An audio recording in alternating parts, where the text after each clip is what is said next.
Okay, great. I think we can start. I think there is people still joining, but they can catch up later. So thanks so much for joining us today. And first of all, I would like to wish everyone a happy belated World Oceans Day. I hope you found a way to celebrate it yesterday. And very well welcome to the first session of our Let's Talk BBNJ Youth Series. This session is titled Youth Voices from the High Seas, the Stories of Ocean Action. My name is Ola, and I work with the High Seas Alliance, where I focus on youth engagement and ocean advocacy. So for those of you who may not know us yet, the High Seas Alliance is a global coalition of more than 80 organizations, and we are working to protect the ocean beyond national jurisdiction, so the high seas. The high seas cover almost half of our planet and are important for biodiversity and the health of the ocean. So together with the members, we work on the High Seas Treaty, also known as the BBNJ Agreement, that is there to support stronger and more equitable protection of the ocean. So at HSA, we work with governments, scientists, NGOs, communities from around the world, and importantly, youth is part of that work.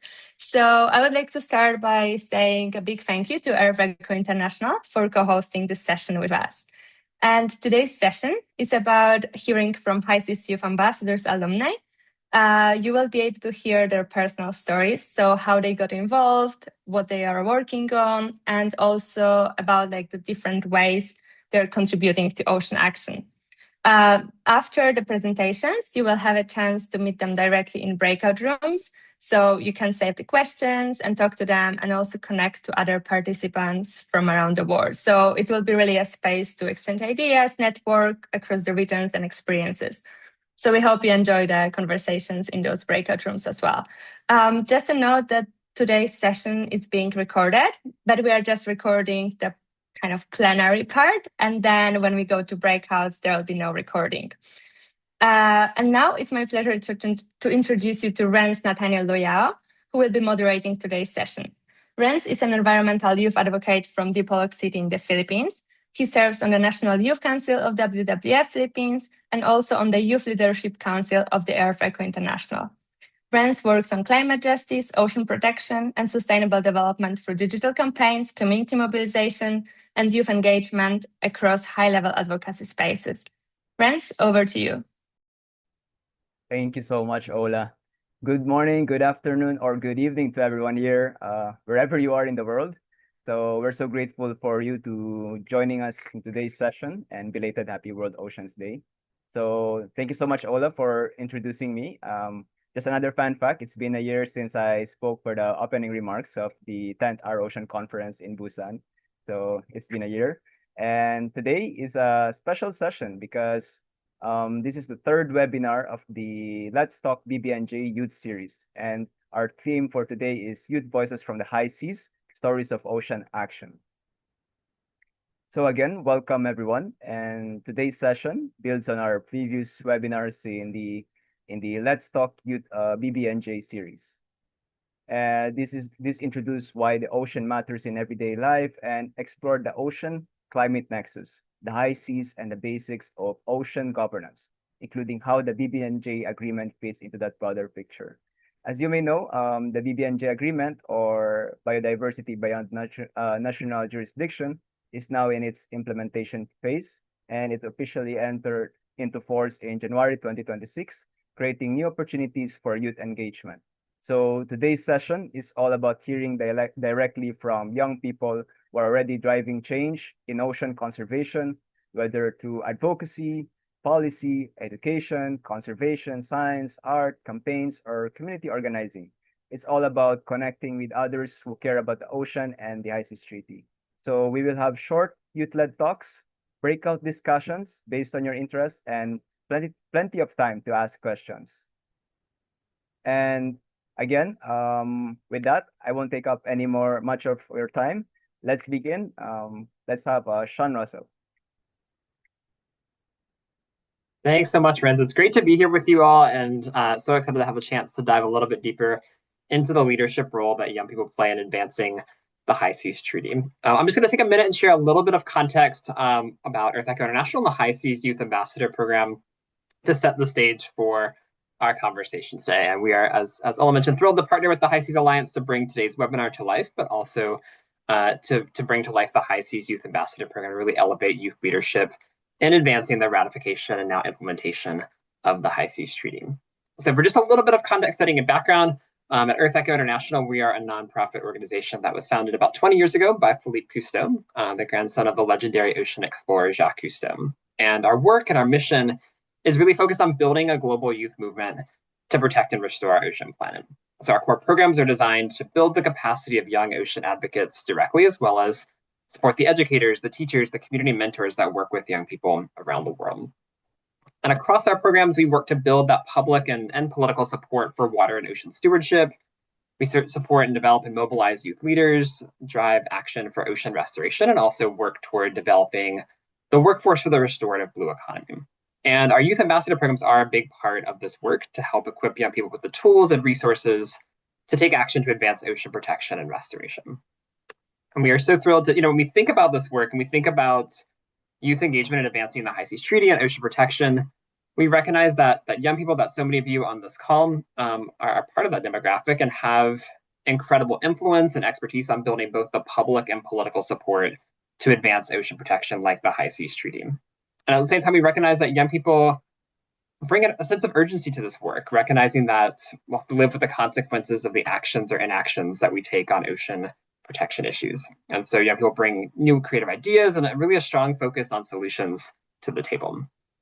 And we also recognize that in order for any policy of ocean protection, any ocean protection action work like the High Seas Treaty to be lasting and durable and sustainable in the future, youth engagement early on in those processes is really key to that sustained and long-term conservation impact. And so that is why we are really thrilled to team up with the High Seas Alliance to lead the High Seas Youth Ambassador Program and offer this opportunity to young leaders around the world. The ambassadors that you'll hear from today and those who've been part of the program are really working to lead creative campaigns to build both that public and political support to advance both ratification of the High Seas Treaty in their country, and now as we move into this next phase, the implementation of the treaty on the ground. Through the work, ambassadors engage directly with their community members as well as the government decision makers who drive this work forward. And our team at EarthEcho provides campaign planning training and mentorship to move this work forward, as well as collaborates with the High Seas Alliance to offer that policy guidance and intel to ensure that their campaigns are really moving the needle and advancing this global target.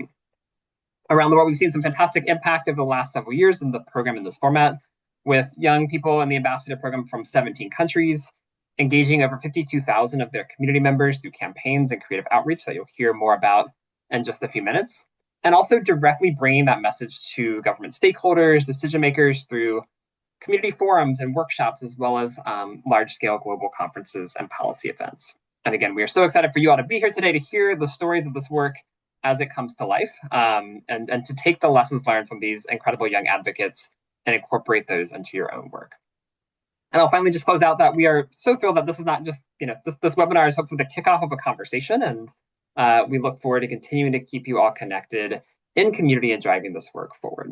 And so at EarthEcho, we organize a digital community platform called Gen C and invite you all to join the space to continue these conversations, to connect with over 3,000 young ocean advocates from around the world to help continue to build momentum to advance the High Seas Treaty forward with your peers and other young ocean advocates ages 13 to 25. So I encourage you to check that out. Please stay in touch with us. You can make your account at joingenc.org.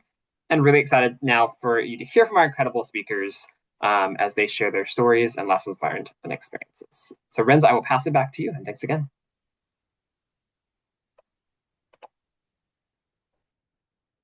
Thank you so much, Sean, for sharing information about EarthEcho International and our projects, especially the High Seas Youth Ambassadors.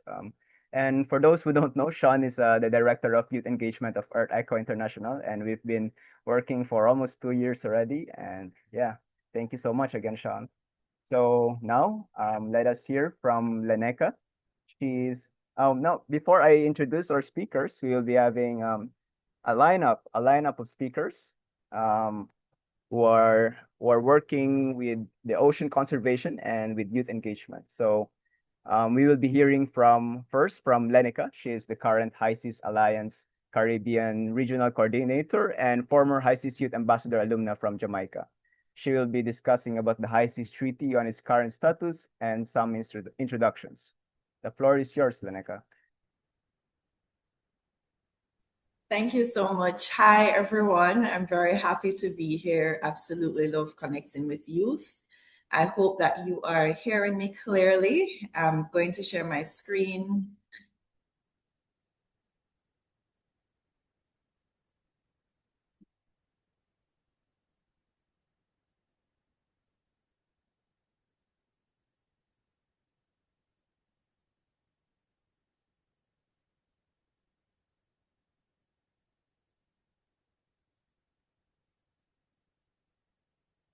Okay, so I'm hoping that you're seeing my slides now. Can someone confirm? Yes, Lennox, all good. All good. Okay, awesome.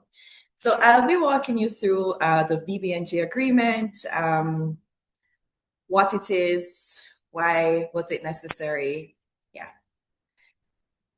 So I want you to first imagine a city. Imagine a city where buildings are there. So, and then with the buildings, someone owns the buildings. Each building have a garden that they are responsible for. But then in between the buildings, there are parks, right? So those parks are basically not owned by anyone. So again, imagine the city, there are buildings, every building, they have a garden and they're responsible for their garden.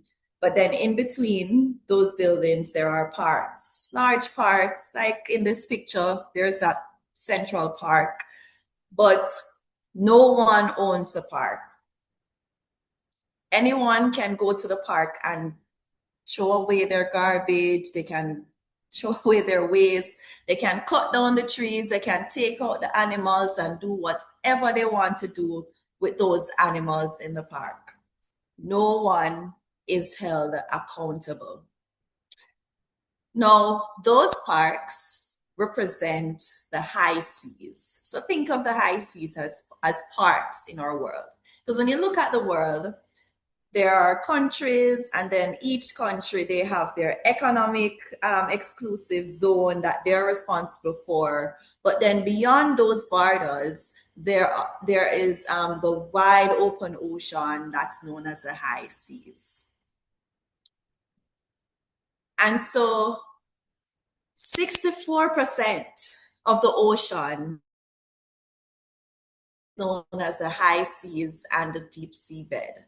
And before High Seas Treaty or the BBNJ agreement, it was really governed in a very fragmented way, very sector specific, right? So there were some levels of protection through different regimes.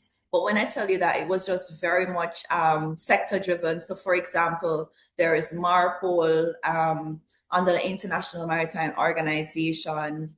There is the Convention on Biological Diversity, the Nagoya Protocol of 2010, and that try to establish some amount of benefit sharing rules for marine genetic resources. There are the Regional Seas Convention that cover just a little bit of the high seas. It touched on some aspects of it, but not a great lot. And there were quite a lot of fisheries convention, like the UN Fish Stocks Agreement of 1995, that was really built to govern highly migratory fish stocks on the high seas, but nothing no overarching framework to govern the biodiversity protection, environmental impact assessment, or true equitable benefit sharing. And so for the first time, a legally binding framework governs who can do what in international waters, who benefits, and who is responsible for the consequences. So what is the BBNJ agreement? It is a legally binding implementing agreement under UNCLOS. It's not a replacement for it, but it is used as a machinery. It applies to the high seas, so the water column and the area, so that's the deep seabed, together covering the 64% of the ocean. Before it existed, those waters, again, were very much not necessarily governed by any one framework for biodiversity impact assessment or benefit sharing. So a lot of things were happening in the high seas that would have been very detrimental to industries. Even those in small island developing states would have felt the impact on their fish stocks, their coastal ecosystems, and livelihoods. The treaty has four main pillars.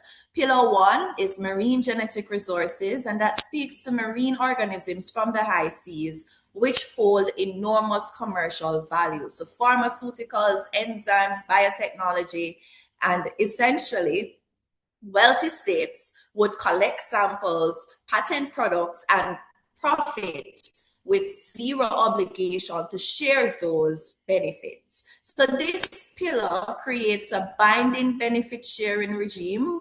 Both monetary returns and non-monetary returns are expected to come from it. Nothing is fully confirmed as yet, but they are certainly, there are quite a bit of benefits to come, especially as it regards to the transparency of what has been happening across the different regions.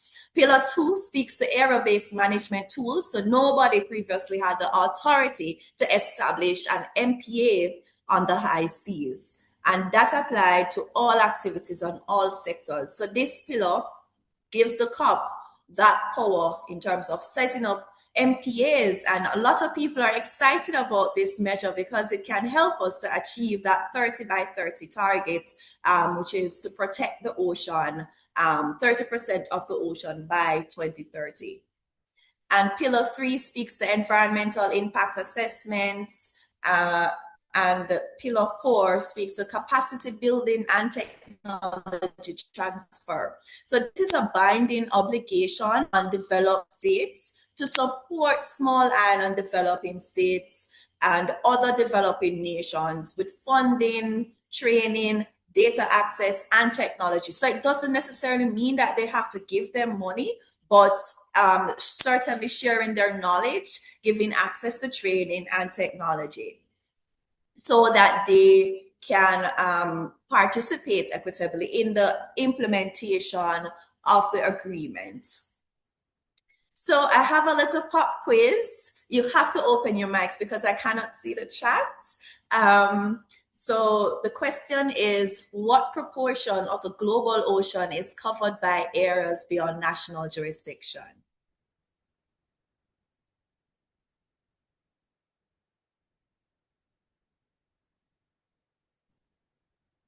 So if you are posting in the chat, can someone read it out to me to say what they're saying in the chat? Is it A, B, or C, or D? Is it 40%, which is A? Is it 64%, which is B? Is it 80%, which is C? Or is it 50%, which is D?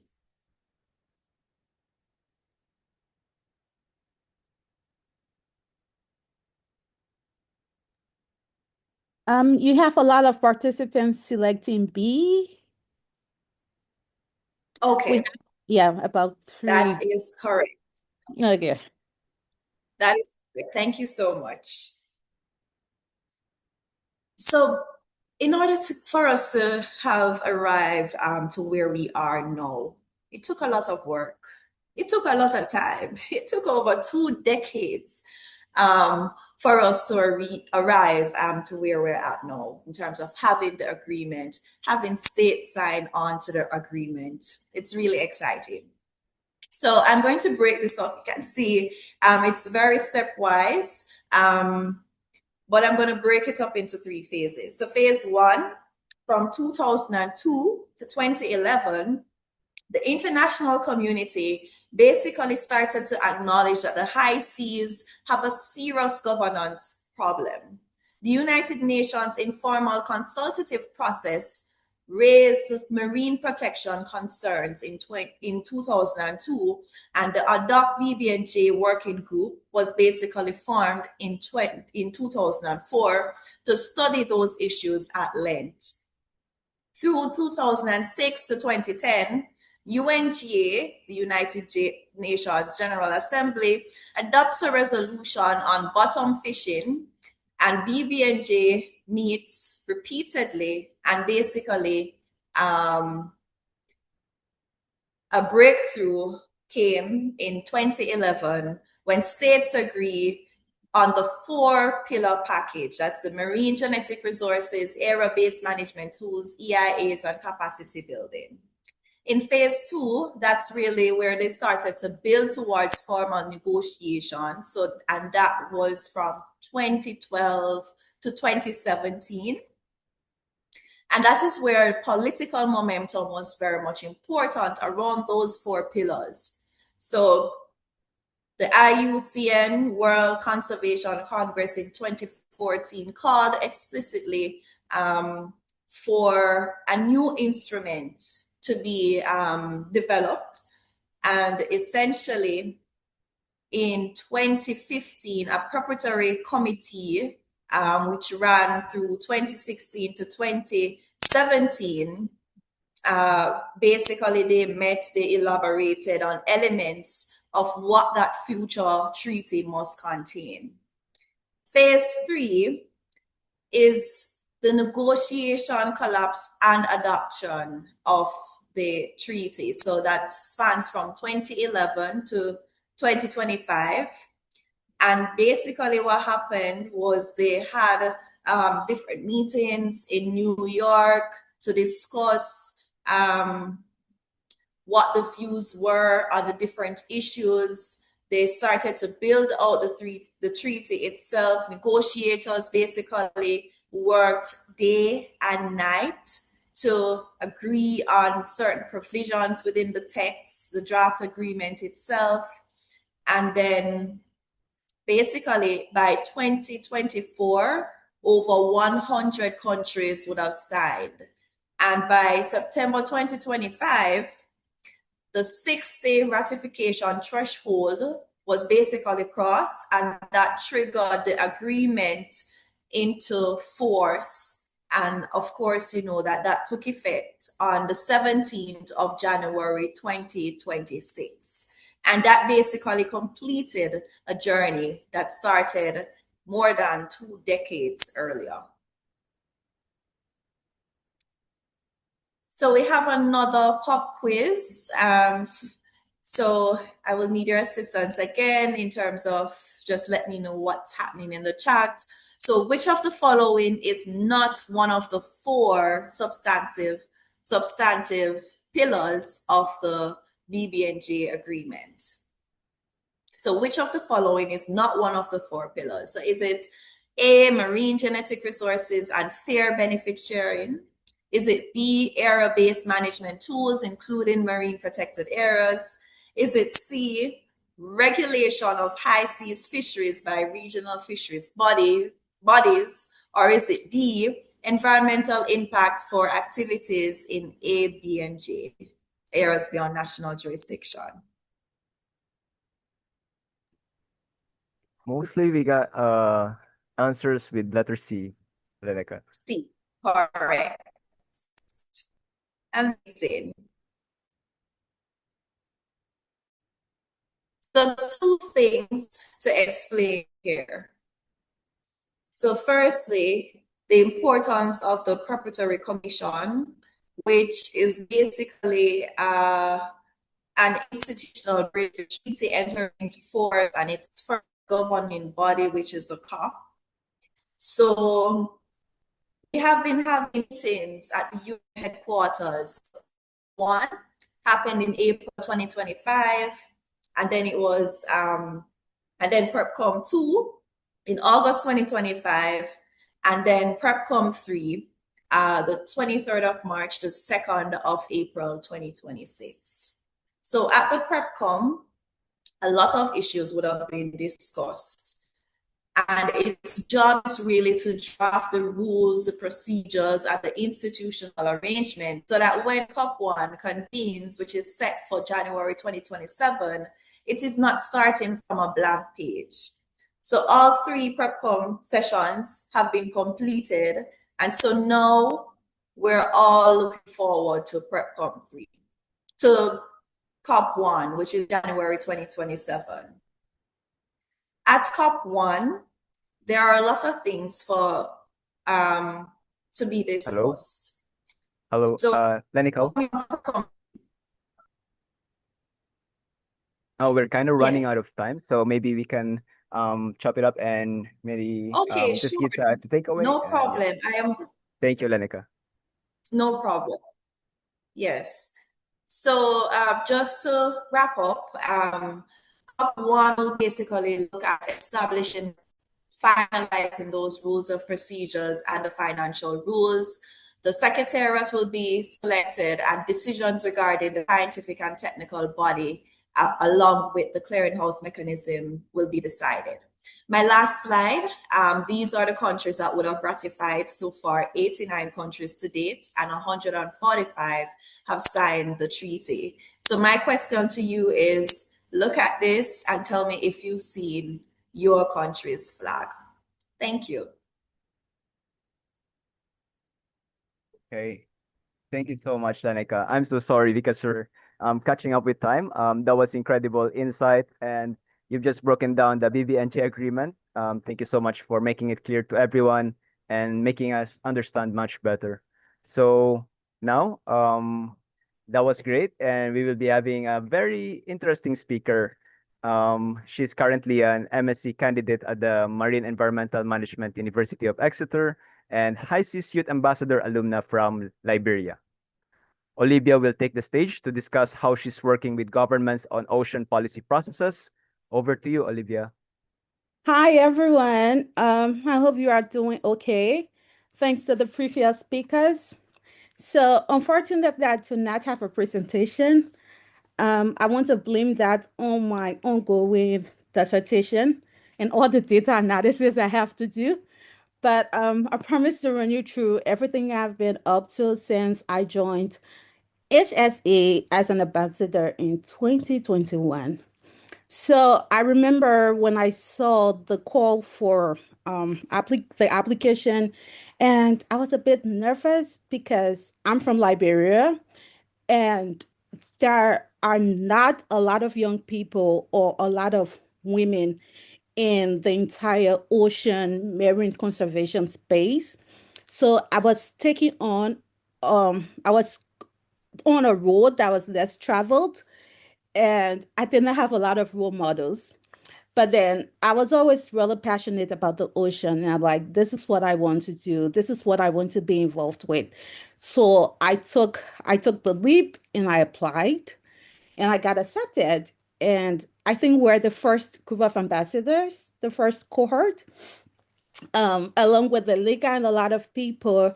So what we did that year was to advocate for the treaty. So we wrote a lot of blog posts and did some videos, and it was an overall good experience because there were a lot of things to learn. I had a mentor assigned to me. It was around COVID, and there were a lot of things that we talked about my professional path. I even burdened her with some personal things I can remember. But it was just an overall good experience to learn a lot more about the high seas and it was my first time having a mentor from out of Liberia who was really passionate about ocean and marine conservation. And that really helped me to know that I was on the right path and what I envisioned, everything I wanted my career to look like was possible. Even if not currently in Liberia, it taught me to broaden my vision, broaden my horizon, and look outside of Liberia and see the opportunities that were available to me. So after the experience, I went on to work for Environmental Justice Foundation, and I worked as the technical officer for fisheries and research and focused more on small-scale fisheries, looking specifically at illegal, unreported, and unregulated fishing, and what can be done to combat IUU in Liberia. And that really connected well with my experience as a high seas youth ambassador, because a lot of time when the discourse is on about small scale fisheries, people really don't connect it to the high seas. And I think that's a huge gap because it is interconnected, as the ocean is interconnected, and there are activities happening in the high seas that will affect activities happening in coastal areas and affect the livelihood of small scale fishers. So, as part of my work, I tried to create that link and also to just create awareness with local fishermen on the high seas, what it is, and to grow that interest. And I also did that with government. So, not only local fishermen, I did that with government. And that's where my entire interest in working with government to achieve marine conservation stemmed from. So, in my work with government and with Environmental Justice Foundation, I was opportune to, from the end of EGF and HSA, work with the Environmental Protection Agency in Liberia to lead the ratification of the High Seas Treaty in Liberia. So I worked with Helen. She's the HSA coordinator for Africa, and we're able to host about 3 workshops. So the workshops brought together different stakeholders. We had CSOs, we had lawmakers, we had youths, and everyone who we saw as important stakeholders in ensuring that Liberia ratifies the HSA treaty. So it wasn't only about bringing them together, but it was also a lot of awareness because we realized that a lot of stakeholders did not know anything about the High Seas Treaty or did not know anything about the high seas really. What they focused on mainly was everything happening in the coastal areas and not things happening in the high seas. So from the onset, we had to do a lot of awareness with the stakeholders in that room, telling them about what the high seas is, what the treaty covers, the 4 major pillars, how Liberia can benefit from these pillars, how Liberia can be able to improve its sector, its security, and just ways to ensure marine conservation in Liberia. So those were some of the things we discussed. We also did a lot of radio awareness with Environmental Justice Foundation and um, the Environmental Protection Agency, where I hosted a lawmaker and I hosted the director from EPA to just talk to the general public about the High Seas Treaty and Liberia's plans on ratifying the treaty and what that would mean for Liberia as a country. So after everything, after the workshops, the treaty went to our House of Legislature, the lawmakers, and that was a stressful process because the in a country where marine conservation or just environmental conservation is not prioritized, it takes a lot of work, a lot of persistence, and a lot of commitment to be able to draw attention to that topic. And that was a major hindrance when we took the treaty to the House of Legislature, and we're just able to convince them. I remember staying up in front of the Parliament up to 9 p.m., 10 p.m., just ensuring that we were putting pressure on them, like, we need to get this ratified at UNOC. These are the benefits for Liberia, and this is why we need to ratify the treaty. And fortunately for us, Liberia ratified the treaty at UNOC. So that was such a big win. And so, just my major takeaway from this experience, the first one is preparedness.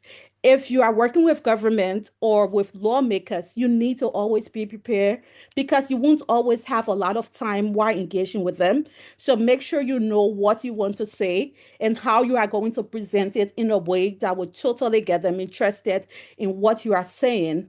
And the second one is persistence. You cannot engage with government if you are not persistent because it can be pretty frustrating. They are going to try to prioritize a lot of other things, and we can't blame them because they do have a lot of things they need to prioritize. So you need to be persistent in pushing your point, and you need to be committed to going the extra mile.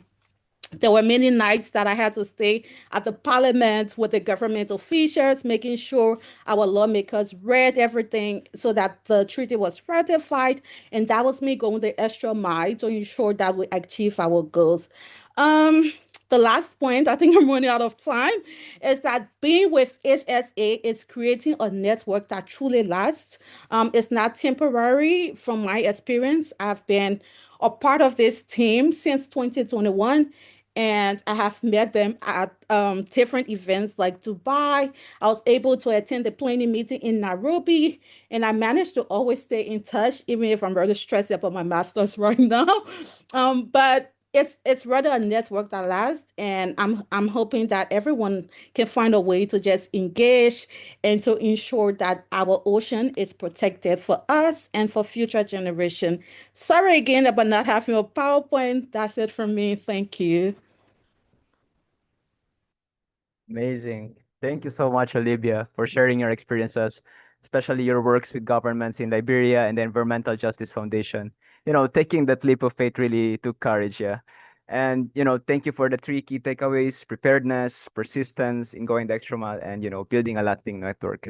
So now, we'll hear directly from my fellow kababayan, or shall I say, fellow countryman, Parker Shane Magsaysay.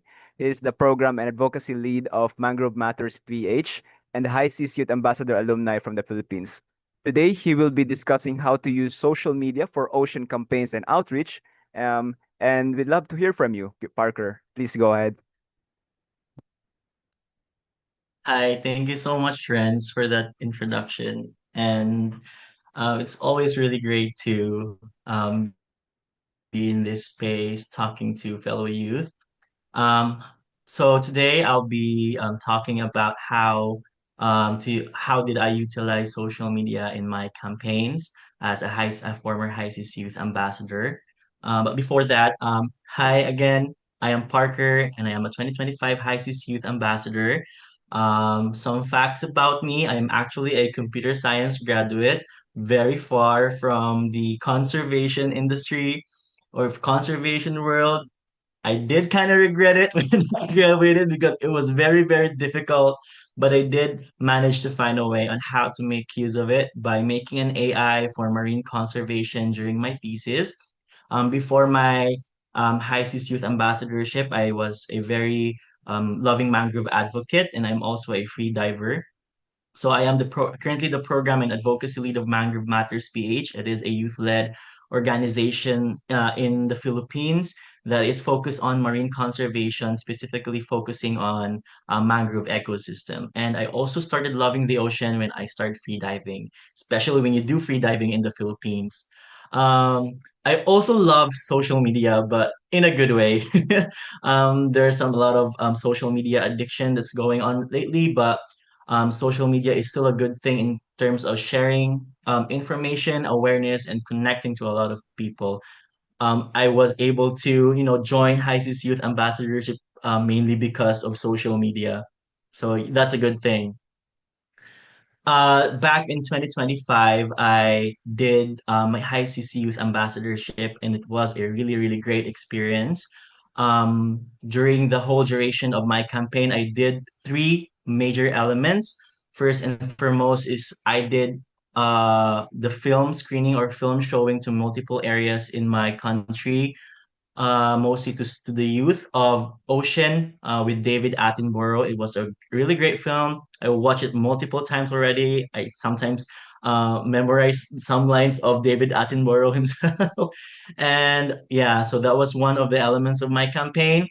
On top of that, I was also able to create multiple videos, short reel videos interviewing different people and their story, sharing their stories about the ocean. So I had to interview a fisher folk, and I was able to see how their lives have changed all throughout because of the change in the ocean.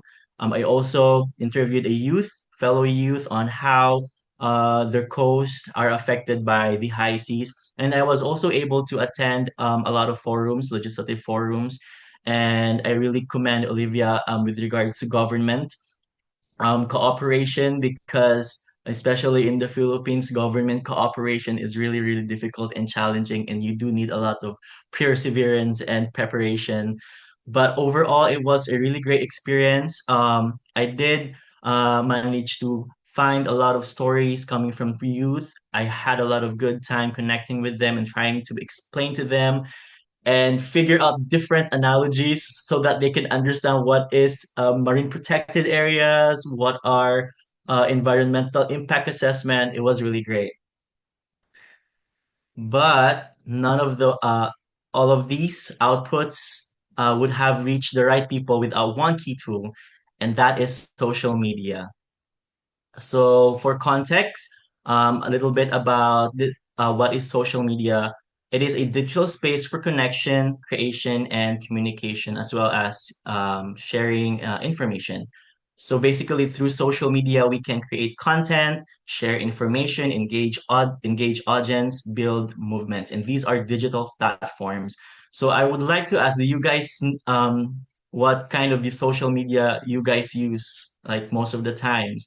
You can put that in the chat box. But for me, I use a lot of Facebook and TikTok recently. I guess a lot of people have been using TikTok. But yeah, social media is great.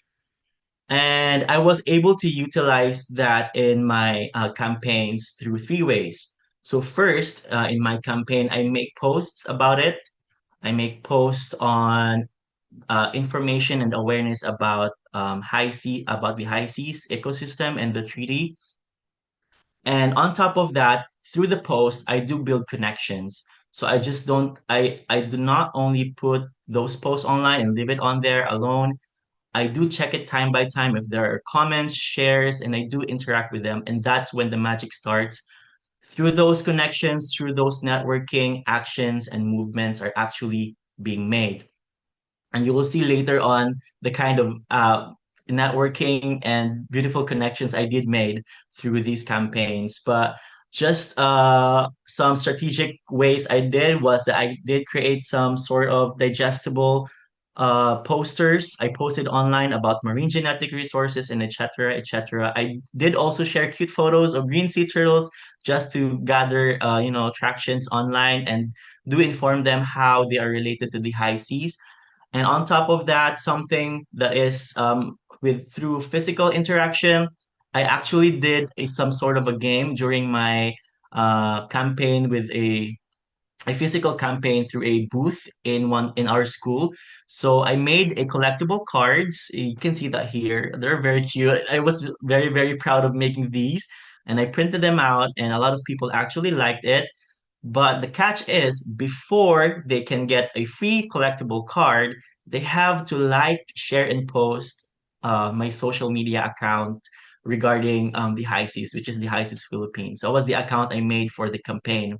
And through this physical interaction, I did manage to get 300 followers, multiple shares in just a day. So that was really amazing. I had a lot of fun doing this. So those are some of the strategic ways on I did use social media, very linear. Uh, so yeah, here are some reach and engagements of my campaign. So I did manage to get 65,000 reach and views, and I had like 1.9 thousand content interactions, and I was really surprised with how did it turn out? But one meaningful thing was that there are a lot of people who reached out to me who actually found the contents that I post something meaningful. And through those posts, through the things that I post online about the high seas treaty and my campaign, there's actually one principal or like head of the school or principal of the school that contacted me and wanted to host the same filming, the same film, The Ocean with David Attenborough in their school. It was all expenses paid, and There are also some organizations who really would want to help us in pushing for the ratification of the High Seas Treaty in our country. And all of these networking and connection was made possible through social media. And that just really shows how social media can really be a great tool in, communicating and creating connections if used in the right way. So all throughout my campaigns, these are the takeaways I would want to share to everyone.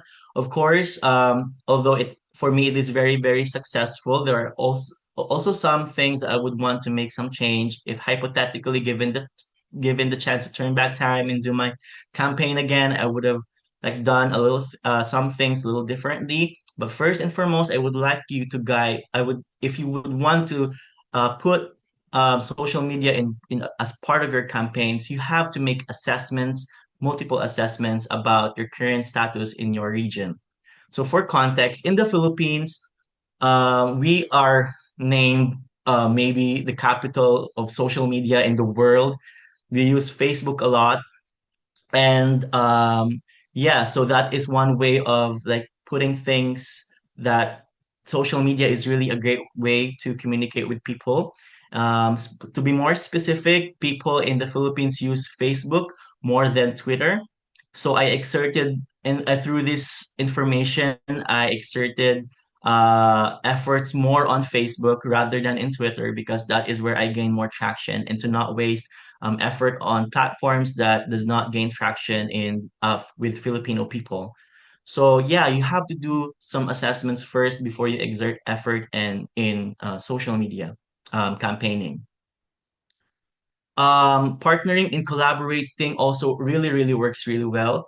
I remember back when I proposed to create a standalone page for my campaign called the High Seas Philippines. I had feedbacks that said it's better to collaborate rather than to make a standalone because first and foremost, it is difficult to start something, especially that you have a short amount of time to do your campaign. Not really short, you have a limited amount of time to do your campaign, and you have to think of gaining followers when in fact you just have to focus on spreading the word out there about the high seas. So what you can actually do if you don't want to make a standalone page for your social media campaign, you can partner with organizations or online media existing online media organizations that is present in your regions, and try to partner and collaborate with them with your purpose. So take for example, in the Philippines, we also have this organization named Save Philippine Seas, and they have 129K followers.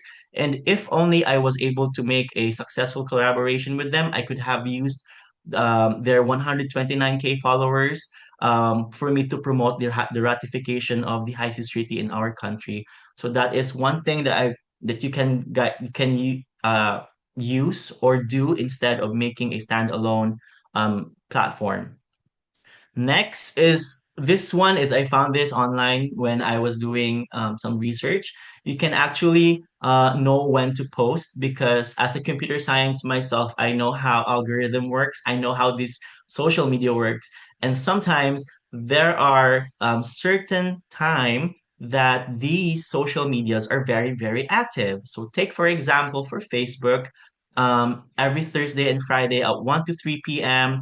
Those are the times that people are usually active, so that you can expect a lot of people are actually going to see your post compared to other times.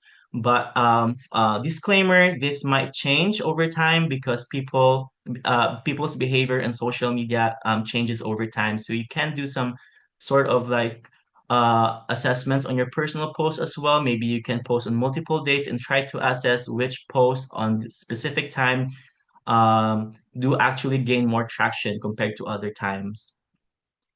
Uh, Last, I think takeaway that I can share is that you have to make a consistent posting and you have to enjoy doing it. Consistent posting is, you have to make sure that you keep your audience you keep posting so that your audience could see that you're really into it, and that sometimes people does not get reach, does not get aware with just one post. Sometimes they notice some of your other posts. So the more posts that you do, the better. No matter how many, likes you gain on your first post, you have to make consistency. You can actually see it grow, and you have to enjoy it because if you enjoy doing your thing, you can actually see a lot of like meaningful growth all throughout. And yeah, those are the things I would like to share regarding social media campaign. I do hope you learned a lot out of it, and thank you so much for having me. So much, Parker.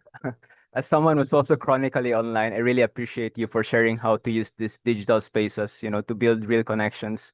Social media can indeed be such a powerful tool as long as we use it intentionally. So for the next speaker, we will have Brigita Gunawan, a founder of 30 by 30 Indonesia and Diverses. She is a High Seas Youth Ambassador alumna from Indonesia, and she will be sharing insights on developing education programs on ocean topics. Now let's welcome Brigita. The floor is yours. Thank you so much, and good morning, good evening, everyone. My name is Brigida, and I'm about to share my screen. Hi, everyone. It's 5 minutes to midnight now. I'm joining from Melbourne, Australia. I'm originally from Indonesia, and I'll be sharing a bit more today about what we've been able to do in Indonesia advocating for the high seas, but also my journey with EarthEcho and the High Seas Alliance, and specifically developing educational programs. So my journey really started back in 2021 through an EarthEcho educational program. I would say it was the Ocean Echo 30 by 30 Fellowship. And that actually allowed me to launch the 30 by 30 Indonesia campaign. It started as a campaign and has since grown to a community and then a foundation. And so, what we've been able to build was the momentum of mobilizing young people, but also local communities and people from different backgrounds to get engaged with global policy dialogue. And what that means is have been tweaking and specifically focusing on messages on creating policies and understanding policies in a unique lens, be it from the economic lens, from the lens of loving the ocean, and other things. And through those past engagements that we've built in the early days of 2021 to 2022 when we were working on that fellowship. And then eventually I joined the Youth Leadership Council with EarthEcho and then followed on as the High Seas Youth Ambassador. We leveraged those connections and we campaigned on the high seas. And through that campaign, we actually launched a petition alongside a group of ocean lawyers. And it was focused on trying to get the message out there. We had been told that Indonesia was already thinking about ratifying, but the public engagement was not really there. The journalists were hesitant to even pick up the topic based on our initial conversations, and it's really because there was a lot of jargon, and trying to educate people on that was the main concern. And so this campaign through my High Seas Youth Ambassadorship allowed me to really go out there to schools, to community groups, to the diving communities, as well as through other NGOs, partnering with them through the organization's 30 by 30 Indonesia's partnerships, and leveraging conferences as well to launch that campaign. And we actually surprisingly got over 16,100 signatures on the petition to ask Indonesia to ratify the High Seas Treaty. This was only in a couple months, and this was surprising because we did not leverage any sort of ads or boosts. It was all organically through the networks that we shared to, and landing that message through that small, simple text was the key goal that we were able to accomplish. And I think that really shows how you can really leverage decoding policy language in your own terms to make it convincing for the general public, and in this case, the Indonesian audience. We had signatures from all across the country, which was so really nice to see. And I think moving on to like leveraging education and that momentum that makes people to act, it really goes back to when I started 30 by 30 Indonesia, which was on the basis of understanding that MPAs do make a difference, protected and conserved areas do make a difference. This was me snorkeling for the first time in an MPA and learning about the term and then taking that into real action to the communities that we now engage with continuously. Initially, in the first couple months of 30 by 30 Indonesia, we engaged with a lot of school groups and youth groups and community groups. And starting from nothing, we got 400 responses of submission to adopt 30 by 30, to support the adoption of 30 by 30. And through education programs that have been continuously designed throughout the years that we've been engaged with them, we were able to grow from these 400 signatures, 400 submissions in support of 30 by 30 to then a 16,000 participation in that petition. And so we've continued to leverage that momentum. A lot of the work that we currently do at 30 by 30 Indonesia goes by the coral restoration programs, but also it goes under what we call diversities. And diversities really focuses on using the tools that we already have. And that looks like immersive media, ocean 360-degree videos, and access to experts to then create programs like workshops where we teach young children about the ocean through immersive fun games. And we've eventually embedded the course or the understanding of the High Seas Treaty into what we now call the Blue Root Scholarship, which is basically a 6-week training program through Diversities to get young Indonesian women to learn to scuba dive for the first time, plant their first coral, learn how to monitor, and go out into their communities and package all of that in an easily understood way to advocate for policies like the BBNJ agreement, from initially knowing nothing at all about ocean conservation. So our scholars have had backgrounds in finance, in economics, and environmental engineering, not so much in the ocean space, but through the educational programs that we do provide, we try and leverage that community that we've built in advocating for policies, writing petitions, partnering with NGOs, and package that in a 6-week program, currently only for Indonesians, but leveraging that to tell stories that matter and drive momentum towards action, like what we've seen with the petition that eventually actually led to the several dialogues with government representatives through conferences as well. And we shortly after saw Indonesia ratify the BBNJ agreement, which was exciting. So I guess I will keep it short and I'll end it here. Feel free to connect. I'll leave my links down below as well, and I'll pass it on to the next speaker. Thank you so much, Mudita. Your presentation is so inspiring, especially how you guys got more than 16,000 ratifications and how you promoted the 30 by 30.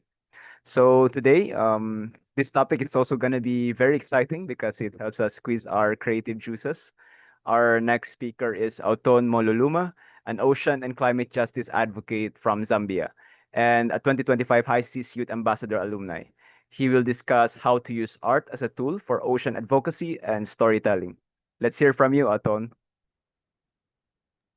Thank you very much, Renz, and allow me to just share my screen shortly.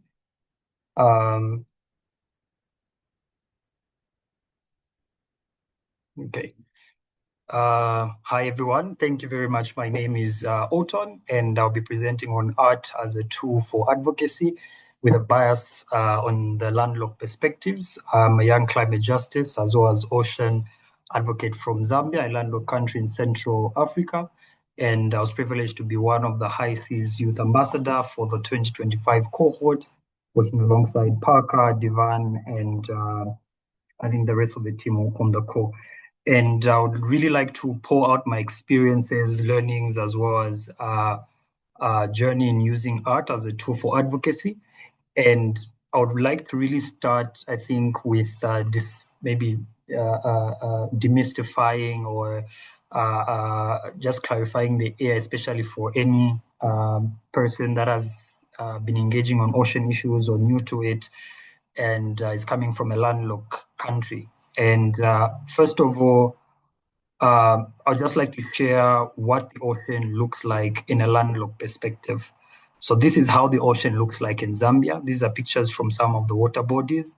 This is the Zambezi River, which is one of the longest and largest river in the country. It flows, it originates here in Zambia and flows through Zambia, flows through Mozambique and through to the Indian Ocean. This is the mighty Mosotunya waterfalls, also known as the Victoria Falls in Zambia. And it's very majestic. If you're planning to come to Zambia, this is perfectly the best holiday destination with cascading waters and the water spray.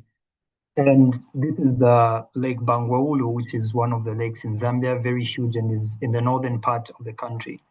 I wanted to share this pictures, not being the ocean, of course, but basically water bodies that are very close to Zambian people, and basically conjure the creativity of young people that I've engaged with throughout my campaign and throughout my advocacy for the High Seas Treaty ratification in Zambia. We see these as a reminder that we are closely related to the ocean, as they ultimately feed into the oceans that we have, one of them being the Indian Ocean. And through that understanding and through that sort of isolation that we might still have from the ocean, we were best fitted to think creatively and think how the ocean really does affect us in a landlocked country and how we actually can solve the problems that are happening in the ocean by imagining us in the ocean or by imagining us on the front line, even so that we do get affected. And through that imagining, we're able then to see how can we bring young people closer to then use this imagination to advocate and show how close they are to the ocean and what they actually do. Why art? Art, personally chose art as a form of advocacy because it's a universal language. One would look at go to a gallery exhibition, maybe someone from a different country exhibiting, and still connect with what they're exhibiting. And that in itself transcends cultural barriers, but also geographical barriers, but also then brings together ideas of just what is trying to be conveyed. It also evokes emotion.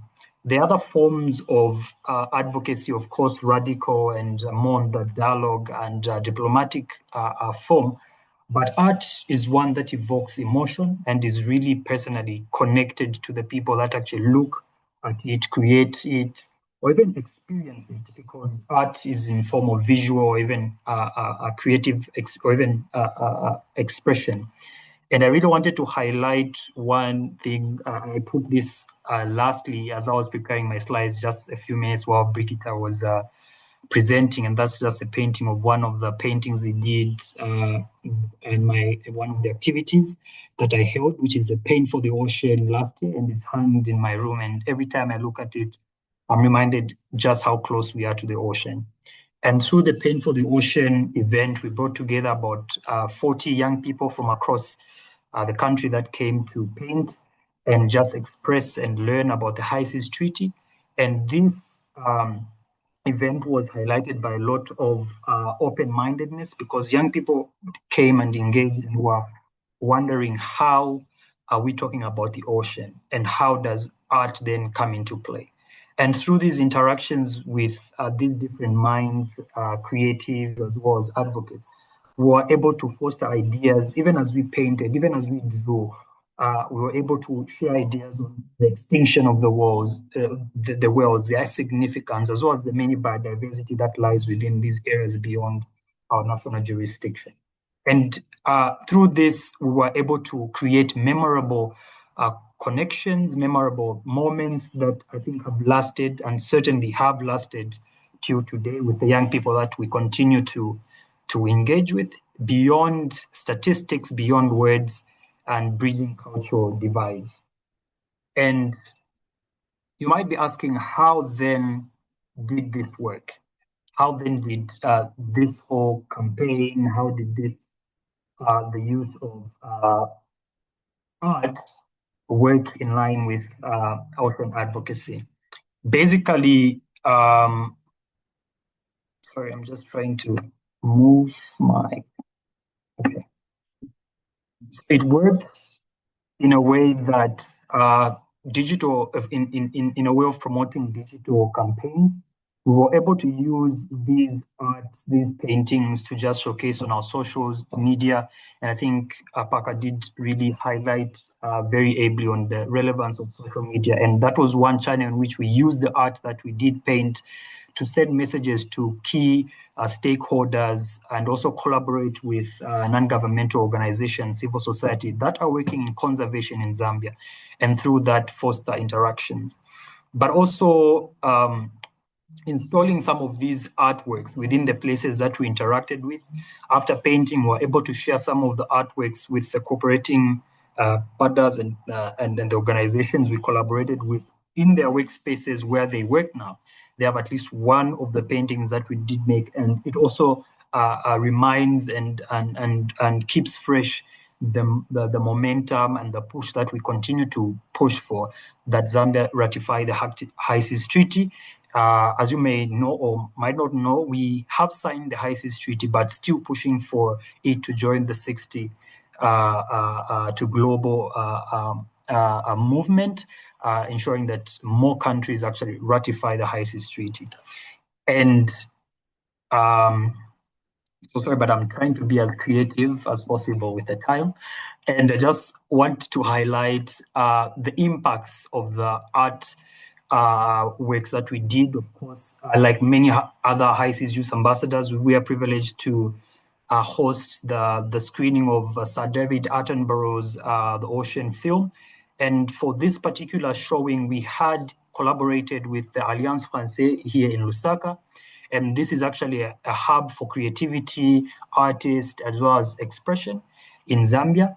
And we deliberately collaborated with them because they already have a pool of young people that are drawn towards their screening events that they usually have regularly. And so after having the Paint for the Ocean, we thought of also exhibiting some of the paintings or all of the paintings at the screening. And this really did also push the agency and have a wider range of young people as well as other people to just see why we needed this treaty ratified and basically how the ocean mattered to Zambia. I think that was relevant. This, I would say, was one of the most pioneering conversations on ocean conservation in Zambia. We do have conversations, but they are very, very isolated. But now we had the opportunity to speak about the ocean in a more connected and more deliberate way. And this was effective through the art exhibitions, through the interactions we had with students in various schools, and all the creative work we've done.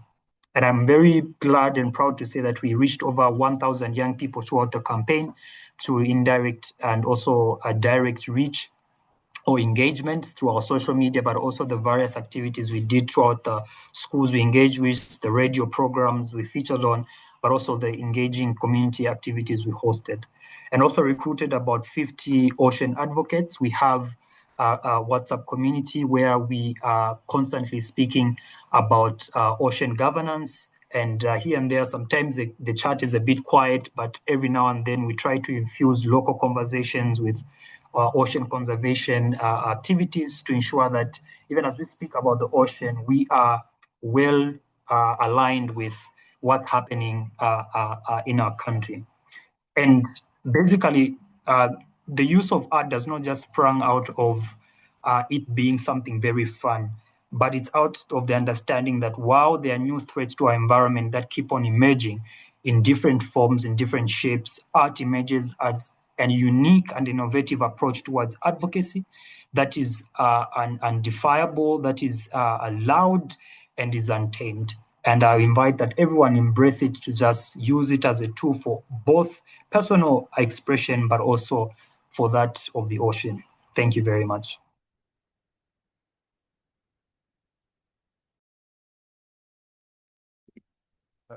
Thank you so much, Alton, and for giving us a quick tour of Zambia and how we can work in landlocked countries to bring young people closer to the ocean through art. And now this one, this makes me want to create art now, actually. But yeah, so our next speaker is Divan Joseph, a campaign manager, Ocean Leaders Fellow, and High Seas Youth Ambassador alumna from Tanzania, who will explain their experience in mobilizing communities into action and engagement. Let's hear from you, Divan.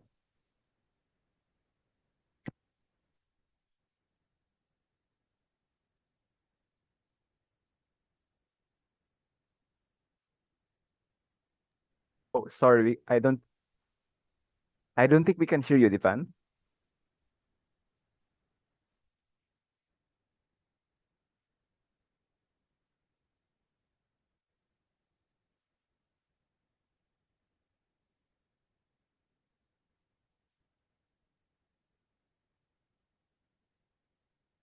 I think we're having technical issues, so maybe give us a few minutes to fix this.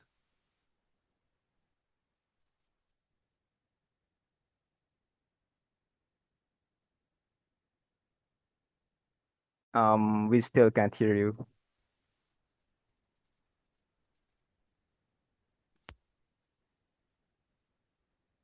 Not yet.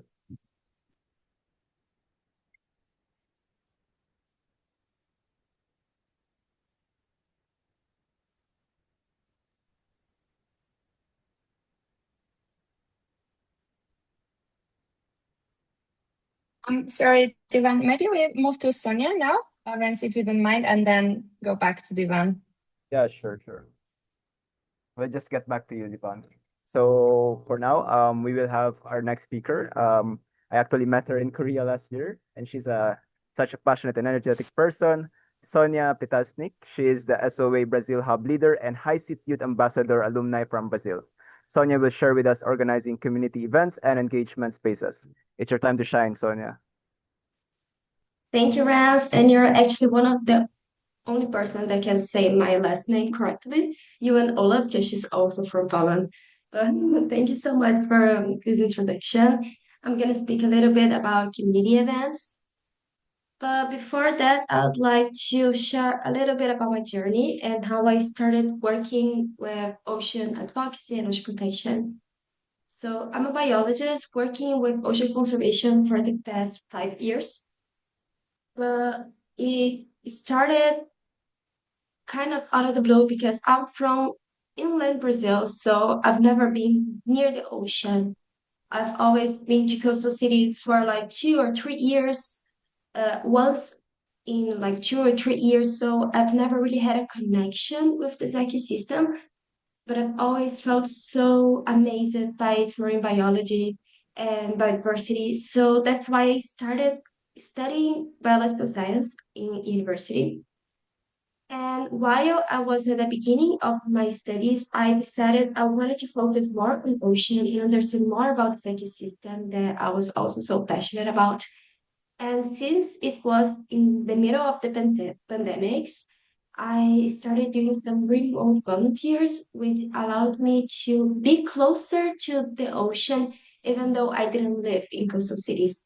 So I was able to work with a lot of marine biodiversity volunteers, like marine turtles, and seabirds, and it also allowed me to understand a little bit more about environmental education and how to work with children and youth across my country and make them understand the importance of the ocean, even though we may not see it every day or not understand really how our daily actions affect the ecosystem.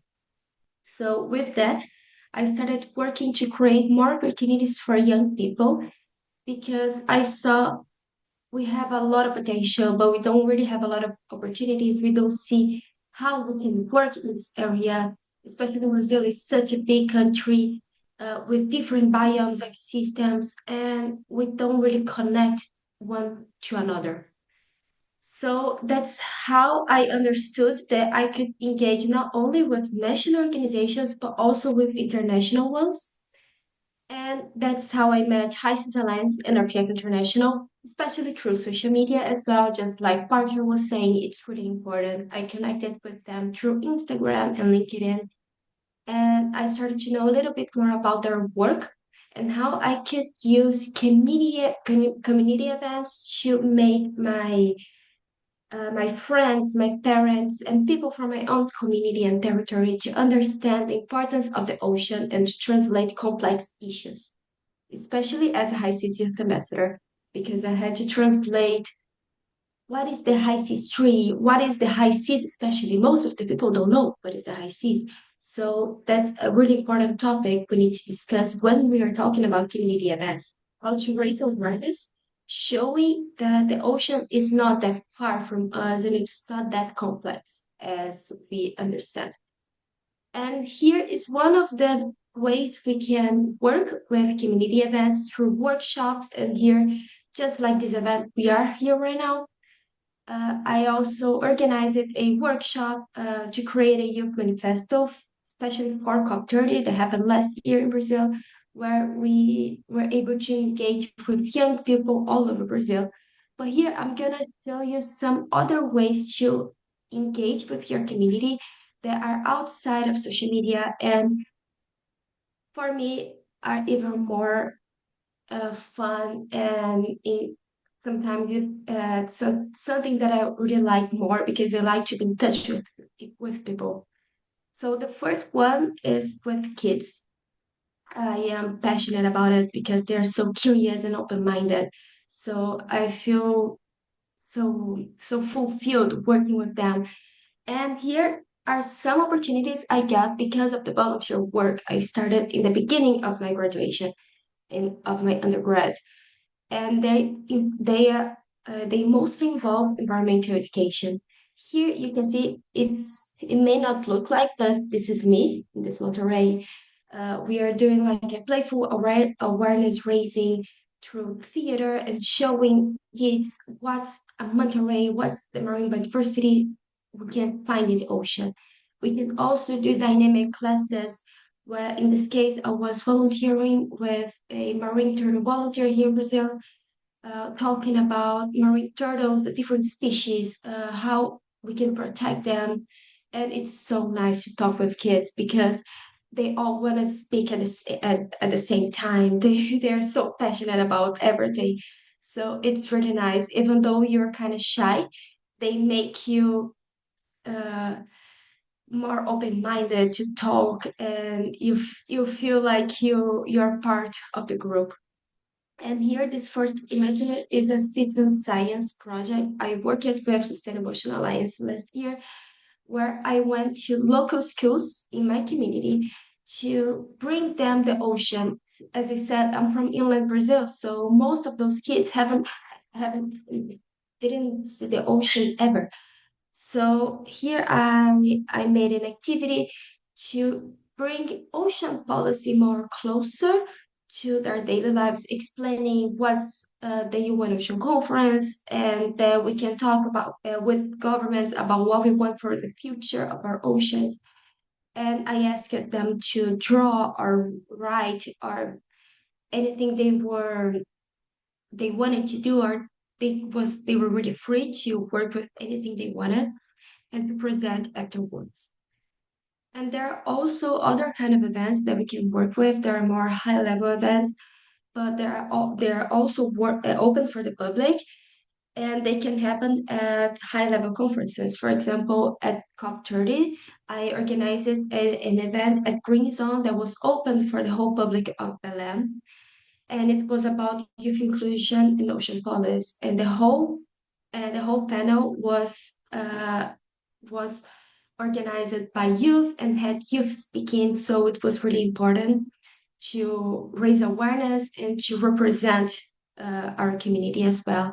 And the other two were at Unlock 3, also last year in Nice, France, also at the Green Zone, open for the public. And they were about art as an advocacy tool, where we show that we can fight for ocean protection from our houses or even through social media using art as an advocacy tool, just like Altun was saying. And also another one at Green Zone about youth inclusion to protect the deep sea. Something more political, but also with a easy language for everyone to understand and being able to participate. And to be able to organize some community events like this, it's important to make connections and keep the networking going so you don't have to do everything by yourself. You can partner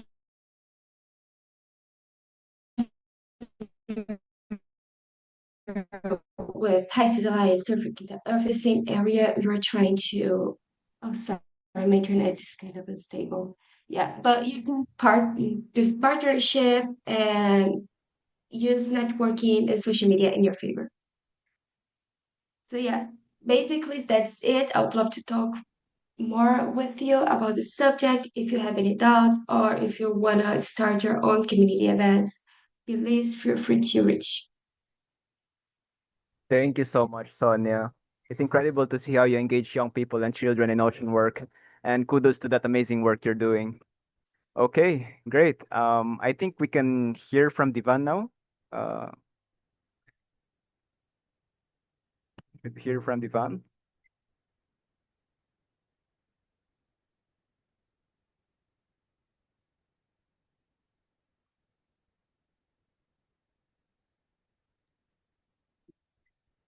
I think Divan Okay. didn't manage to sort out her mic, so I think we can move on, unfortunately. Okay, it's okay. So now that we've heard from all our speakers, we'll move into breakout rooms, and this is your chance to network and ask questions.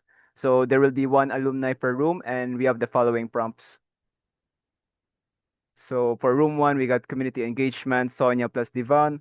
Room two, art plus education, Brigita and Auton. And room three, government plus social media with Olivia and Parker.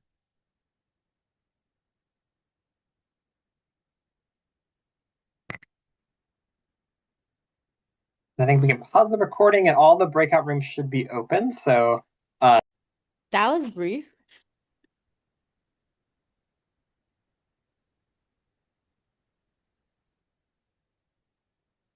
Yeah, we had some people raising their hands too, but it was great. There were great questions. I think we have everybody back, Ren, so we can toss it back to you to close Okay, things I out. think everyone is back, yeah? Okay. Now for the next, as we move forward, we'll be having the Mentimeter.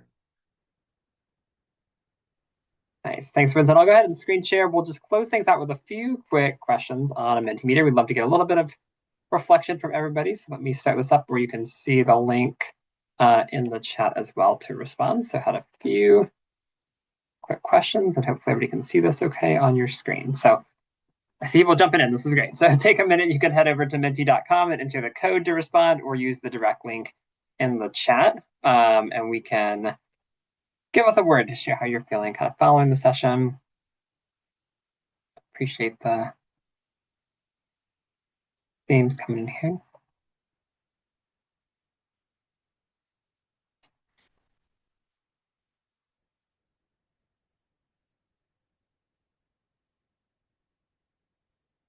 I see inspired, excited. If you're feeling a little confused or a lot of information, feel free to keep dropping questions in the chat too. We are here for that and happy to follow up with questions, but appreciate these responses and feedback.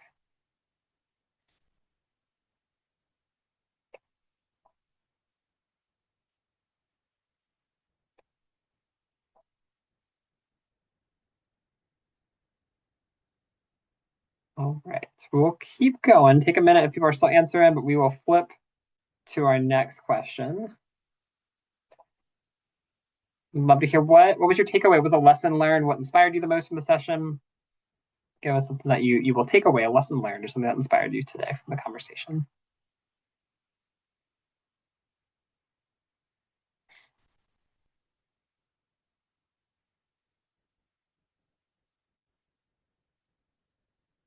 Persistence, I love that. It's definitely a theme. So I think starting with EarthEcho with the timeline of how long it's taken to get here, but the work that we still have to do together. Use the power of social media to do good things. Love that. Thanks, Parker, for sharing those lessons, and so many of you as well. Youth power as a whole. I love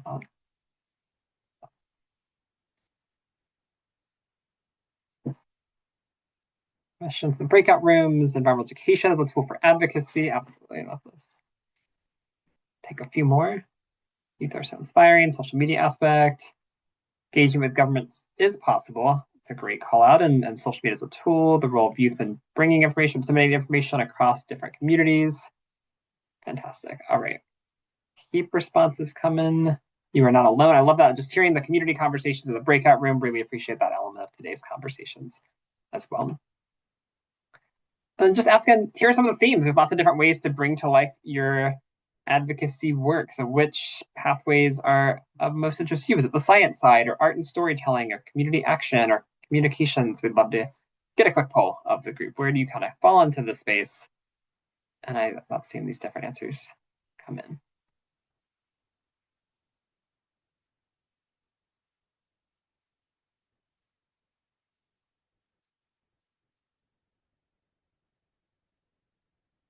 And I'll say, I think one of the things that we see reflected in this conversation, and I hope you all walk away with, is there's no one way to approach this work when we're looking at advancing the High Seas Treaty, advocating for ocean protection. We need all of you to bring your passions, your skill sets, the different areas that you are interested in, whether that's the science or the art or the policy side or communications, to this work, because we really need everyone at the table with your varied skill sets and interests driving this movement forward.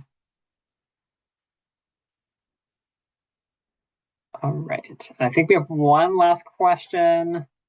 So what's one action you'll take to advance the High Seas Treaty following the session? What's a way you can bring this message to life in your communities?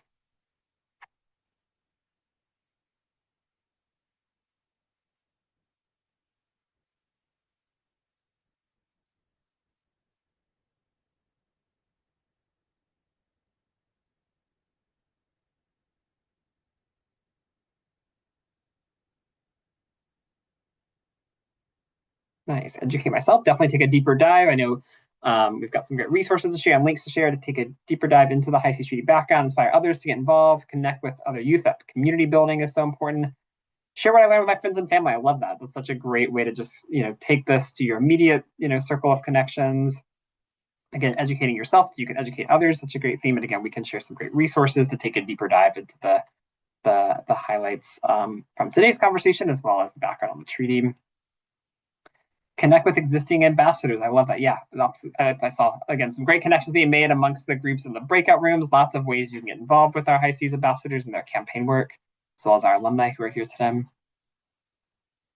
And be bold to engage with communities and invent campaigns that foster policy science interface. I love that kind of be bold theme across this work as well too. And sharing information through social media. Yes, lots of great content and tools we can share there as well. So keep those responses coming. I'm going to stop screen sharing for now so we can turn it over to Renz to I think close us out. But thanks everybody for the great feedback and for being here today. Okay, thank you so much, Sean. Right now, thank you so much, everyone, for speaking in. So we have a good news. One of our speakers got her audio back, and well, we'll listen to her quickly before we wrap up short. So welcome back, Divan. The floor is yours. Thank you so much. And I'm happy I'm back. It really felt bad. Okay, just quickly, since we have few time, and I'm Divan as introduced, and I have been working with the local coastal communities before coming into a High Seas Youth Ambassador role. And this is me here. I think you can see my screen. Yes. This was me advocating for blue economy. And this was by 2024 when I just graduated. By my background, I'm a wildlife conservationist, and I was always passionate to work with the community. So that's when I began focusing on community-based conservation. Now, from there, I just found myself having that passion of working with the local coastal community than any other community. So I dived into blue economy, and I looked for platforms where I can engage people and I can get engaged.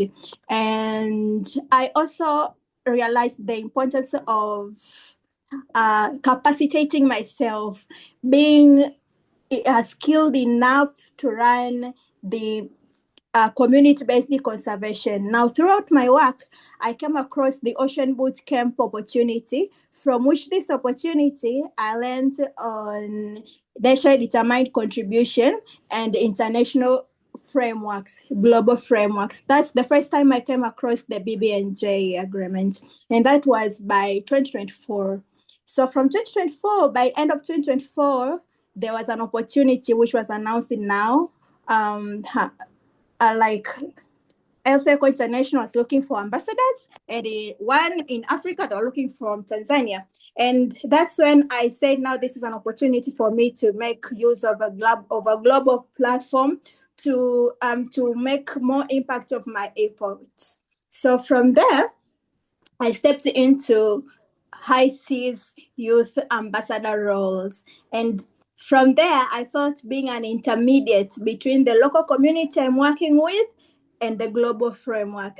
And also through these roles, I came to realize that all efforts that we do in the ocean at the grassroots levels, they are connected to global roots levels. So I also realized that nationally determined contribution are not only influenced by state needs, but they're also influenced by international laws, international agendas, and global agendas. So this is the reason why I started diving into global agendas, because I was working with the local coastal community and I understood the benefit of linking local realities with the global frameworks. So since I got a platform to advocate and link together grassroots efforts and the global frameworks, that's when I dedicated my time and all my passion into advocating for the high seas. And from there, I focused on, during my campaigns, I focused on two groups mostly: engaging youth, as you can see, but also engaging the local coastal communities. These are youth from academic institutions mostly, and these were from the local community in Bagamoyo, which are not mostly exposed to academic institutions. So yes, I will go quickly. Yeah, so I have been working with several groups, including other stakeholders, to support these activities. But one thing I can share today, for the sake of time, is looking for a platform where you can engage others and get engaged. As for me, I came out with a project titled Blue Roots Project. This involves local coastal communities, mostly youth ranging 20 to 27. We are working on blue initiatives. Now, one of the initiatives I've come with is using seaweed for seaweed and cosmetic industry, because I find most of people are using for food. So this is a platform for me to engage youth and use them and also collaborate with them with protecting the ocean. But I'm also aligned into other platforms where I get engaged, I get more opportunities, and I link this local community with the other opportunities in the global frameworks. This platform is an NGO, which is SOI Tanzania, where I work as a campaign manager. Now you can see the platform I've looked for me to engage others and to get engaged. Through SOI Tanzania, I'm able to meet several opportunities, including this opportunity. And one thing I can tell you, since I became the High Seas Youth Ambassador, even after the period of 1 year ended, I still felt being an ambassador, even though I'm now titled an alumni, but I still feel being an ambassador. I still capacitating myself to be most informed, to get most skills that will enable me to play these roles as an ocean leader in my country. So as for now, I am an ocean leader in the Ocean Leaders Fellowship. And I remember we were assigned to go have citizen dialogues. And one question we were asked as well in the fellowship, like, what will be a win for you?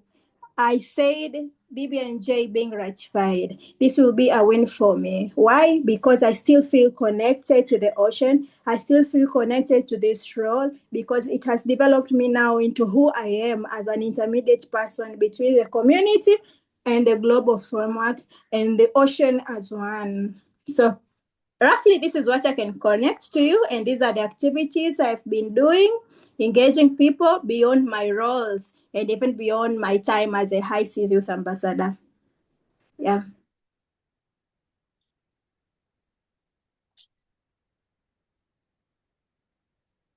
I think it's okay.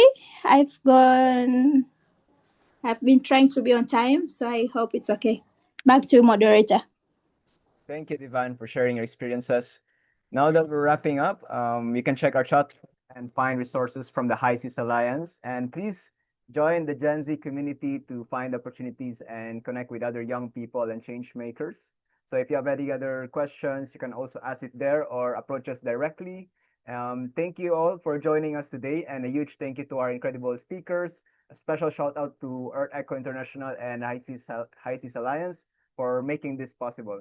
We're so grateful to every single one of you for being here and for your dedication to ocean protection and youth engagement. We're excited to see how you continue engaging with ocean advocacy. And again, belated Happy World Oceans Day. Thank you so much, everyone. Thank you, everyone.